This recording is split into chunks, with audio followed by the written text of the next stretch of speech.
Welcome to tasty recipe channel.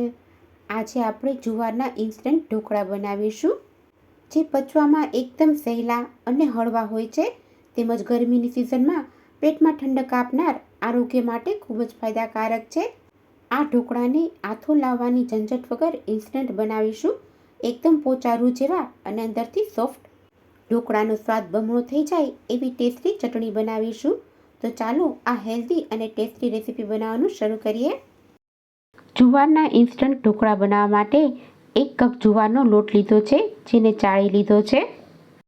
જુવાર આપણી health માટે ખૂબ જ ફાયદાકારક છે, તે તમે જાણો છો, અને આમે ગરમીની સિઝનમાં જુવારનો ઉપયોગ કરવો જોઈએ. આ લોટને એક મોટા મિક્સિંગ બાઉલમાં એડ કરી દઈશું. 1 કપ જુવારના લોટની સાથે 1/4 કપ જેટલો રવો એડ કરીશું. રવાની જગ્યાએ સૂજીનો ઉપયોગ પણ કરી શકાય. સૂજી અને જુવારના લોટને બરાબર મિક્સ કરીશું. ગરમીની સિઝનમાં ઢોકળા ખાવાનું મન થાય તો જુવારના ઢોકળા બેસ્ટ ઓપ્શન છે. હવે આ ઢોકળાને બનાવવા માટે 1 કપ જેટલું દહીં લેશું. દહીં ઘરનું જ છે, બહુ ખાટું નહીં અને મોડું નહીં એવું લેવાનું છે. થોડું થોડું કરી લોટમાં એડ કરીશું. તેને બરાબર રીતે મિક્સ કરી લેવાનું છે. જુવાર પચવામાં હળવી હોય છે અને પેટને ઠંડક આપે છે, એટલે ગરમીની સિઝનમાં આ ઉત્તમ આહાર છે. બધું જ દહીં એડ કરી અને બરાબર રીતે મિક્સ કરી લેવાનું છે. દહીંની જગ્યાએ છાશનો ઉપયોગ પણ કરી શકાય. જુવાર ગ્લુટન ફ્રી હોય છે, એટલે તેમાં પાણીનું પ્રમાણ થોડું વધારે લાગશે. તમે જોઈ શકો છો, દહીં બધું એબ્ઝોર્વ થઈ ગયું છે. હવે તેમાં પાણી એડ કરીશું. 1 કપ જેટલું પાણી લેશું. થોડું થોડું પાણી એડ કરતા જઈ તેને બરાબર મિક્સ કરી લેવાનું અને સ્મૂથ એવું બેટર તૈયાર કરીશું. બધું જ પાણી એડ કરી દીધા પછી પણ બેટર હજુ થીક છે, એટલે 2 થી 3 ચમચી વધારે પાણી લેશું. તેને પણ એડ કરી અને બરાબર રીતે મિક્સ કરી સ્મૂથ એવું બેટર તૈયાર કરી લેશું. અહીંયા જુઓ, બેટરની કન્સિસ્ટન્સી આ રીતની રાખવાની છે. આ બેટર તૈયાર કરવામાં 1 કપ અને બીજું 3 થી 4 ચમચી જેટલું પાણી એડ કરેલું છે. ઢોકળા સરસ બને એના માટે આ બેટરને ઢાંકી અને 15 થી 20 મિનિટ માટે રાખી દેશું. ત્યાં સુધીમાં આપણે ઢોકળા સાથે સર્વ કરવાની એક ટેસ્ટી ચટણી તૈયાર કરી લઈએ.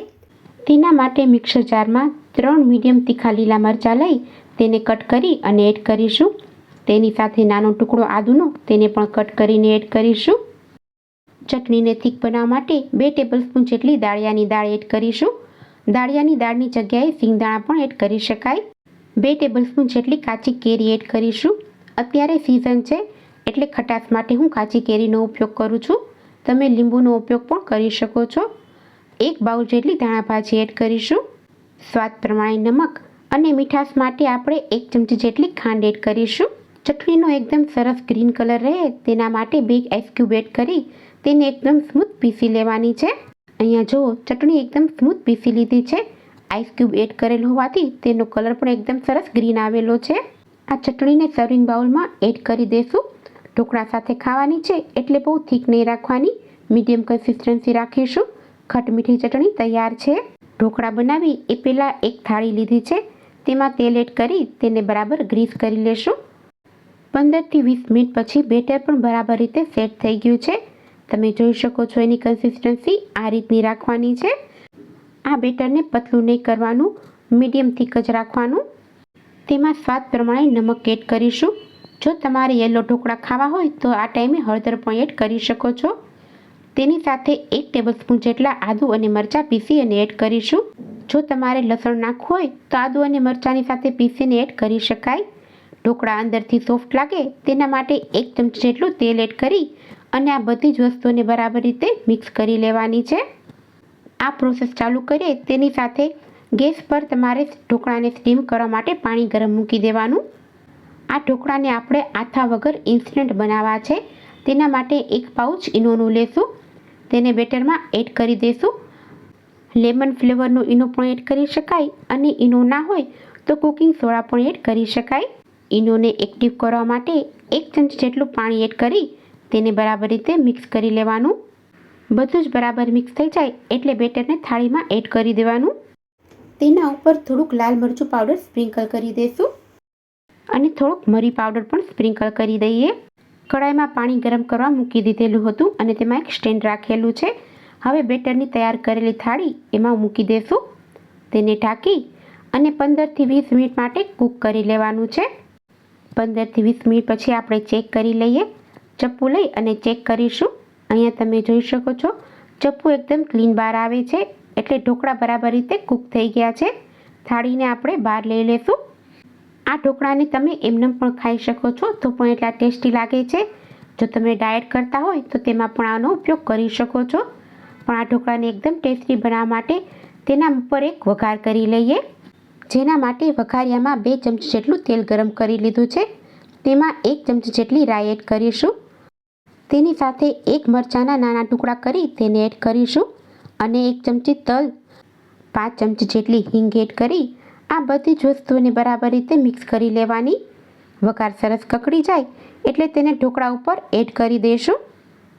થોડું કરી અને પૂરી થાળીમાં ફેલાવી દઈશું. જોતાં જ ખાવાનું મન થઈ જાય એવા ઢોકળા બની અને તૈયાર છે. તેને કટ કરી લઈએ. ચપ્પુથી આડા અને ઊભા કટ લગાવીશું. ઢોકળાની સાઈઝ તમારી પસંદ પ્રમાણે નાની મોટી રાખી શકો છો. એકદમ ટેસ્ટી એવા ઢોકળા તૈયાર છે. તમે જો એકદમ સ્પોન્જી બનેલા છે. ચટણી સાથે તો આ ઢોકળાનો ટેસ્ટ ખૂબ જ સરસ લાગે છે અને ખૂબ જ ઓછા સમયમાં તૈયાર થઈ જાય છે. ડાયટમાં પણ ખાઈ શકાય છે. ગરમીમાં પેટમાં ઠંડક કરે એવી રેસીપી છે. બાળકો એમનેમ જુવાનો રોટલો કે રોટલી નહીં ખાય, પણ આ રીતની રેસીપી હશે તો એ ચોક્કસથી ખાશે. તો આ રેસીપીને એકવાર ચોક્કસથી ટ્રાય કરજો અને તમારા અનુભવ મારી સાથે શેર કરજો. જો તમને અમારી આજની આ રેસીપી પસંદ આવે તો વિડીયોને લાઇક, શેર અને સબસ્ક્રાઈબ કરો. બાજુમાં રહેલા બેલ આઇકોનને પણ પ્રેસ કરો, જેથી બીજા નવા વિડીયો નોટિફિકેશન સૌથી પહેલાં તમને મળે. નેક્સ્ટ વિડીયોમાં ફરી મળીશું. આ વિડીયો જોવા બદલ આપનો ખૂબ ખૂબ આભાર.